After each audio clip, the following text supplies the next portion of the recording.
So, there's a couple of things I wanted to mention in this video before it starts. Skip to this timestamp if you want to just watch the video. I'm just going to explain a few things that I'm going to be doing in my videos. I'm going to try and keep it short in general. I'm going to be doing gaming content like the last video, Fortnite, Call of Duty, any new games that come out, commentary videos like Dr. Phil videos, and that kind of stuff, with video games in the background.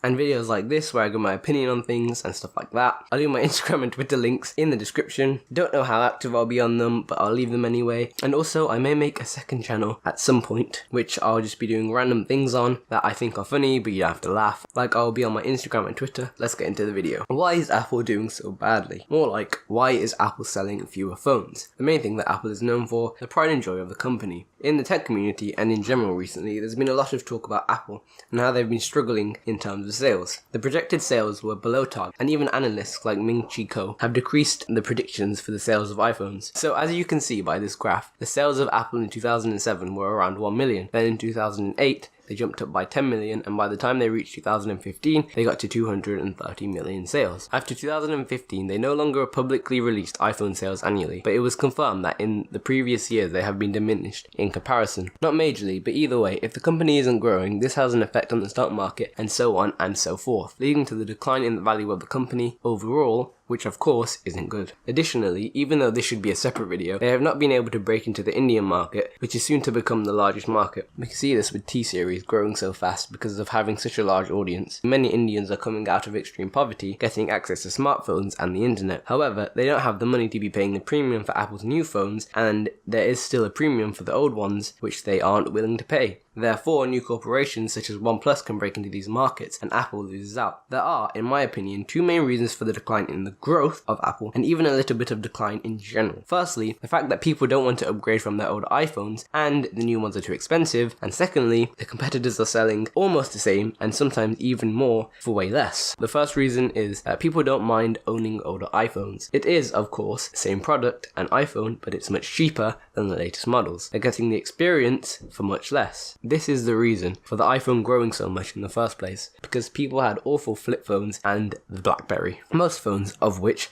you couldn't tap the screen to operate it, there was always a keyboard and buttons that you had to press. So when the iPhone came around, it was this marvelous new thing that everybody wanted, showing why in 2008 the sales were multiplied by 10, and every year after that, until 2015, they almost doubled. They were bringing something new to the table, especially with the introduction of the iPhone 6 and 6S, with the size increase and with Touch ID, and also with 3D Touch. But at around the year of 2015, people no longer wanted to upgrade, or if they did, it would be by a slight amount. For example, moving from the iPhone 5S to the iPhone 6 during the release of the iPhone 7. Furthermore, because of the stagnating features from the iPhone 6S to the iPhone 8, small differences were added each year, and so having an older iPhone wasn't much different from having a newer one. The iPhone experience was there, but the price was much less. Also, with the introduction of the iPhone SE, the iPhone 5S became less outdated, and there was another cheaper alternative. Right now, you can buy a brand new iPhone 5S for £150. You can also buy a brand new iPhone 6S for £200, and a brand new iPhone 7 for £300. However, if you want to buy a brand new iPhone flagship for an iPhone XS,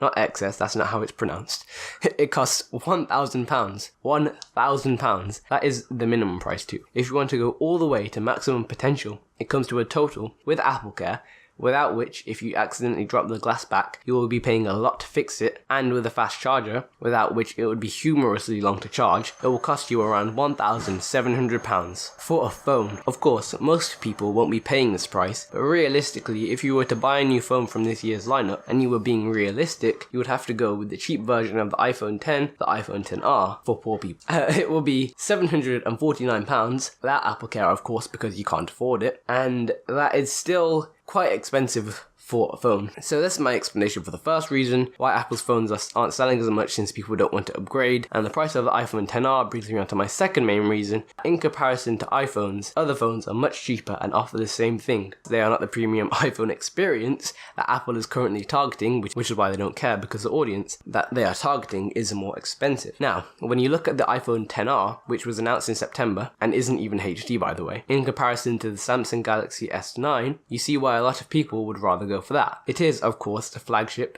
and if you bought it in September, it was about the same price as a XR. However, now it is £500 for better features, no notch, 64GB with expandable storage, that's cheap, a 5.8-inch display which is OLED, and comes in the box with a fast charger. It is clearly the better option. However, if you want the premium iPhone experience, you can choose to pay more for less. Or in the case of the XS, the same. Moreover, you can buy the S9 Plus now for the same price as the XR, and you can buy the Note 9, which comes with even better features than the XS, with the display, pen and battery life, for the same price as the XS. Objectively, this could be even seen as the best phone at this time, although others may think it to be the XS Max or another phone. And at the period we're in right now, there are a myriad of new companies seemingly coming out of nowhere, such as Huawei, that add other features like the in-display fingerprint reader, and for the very cheap smartphones that are like £200, there's Xiaomi, I think that's how you pronounce it. There's a large audience that wants that and are going to buy into that. There are other phones too that aren't just cheap or all-rounded,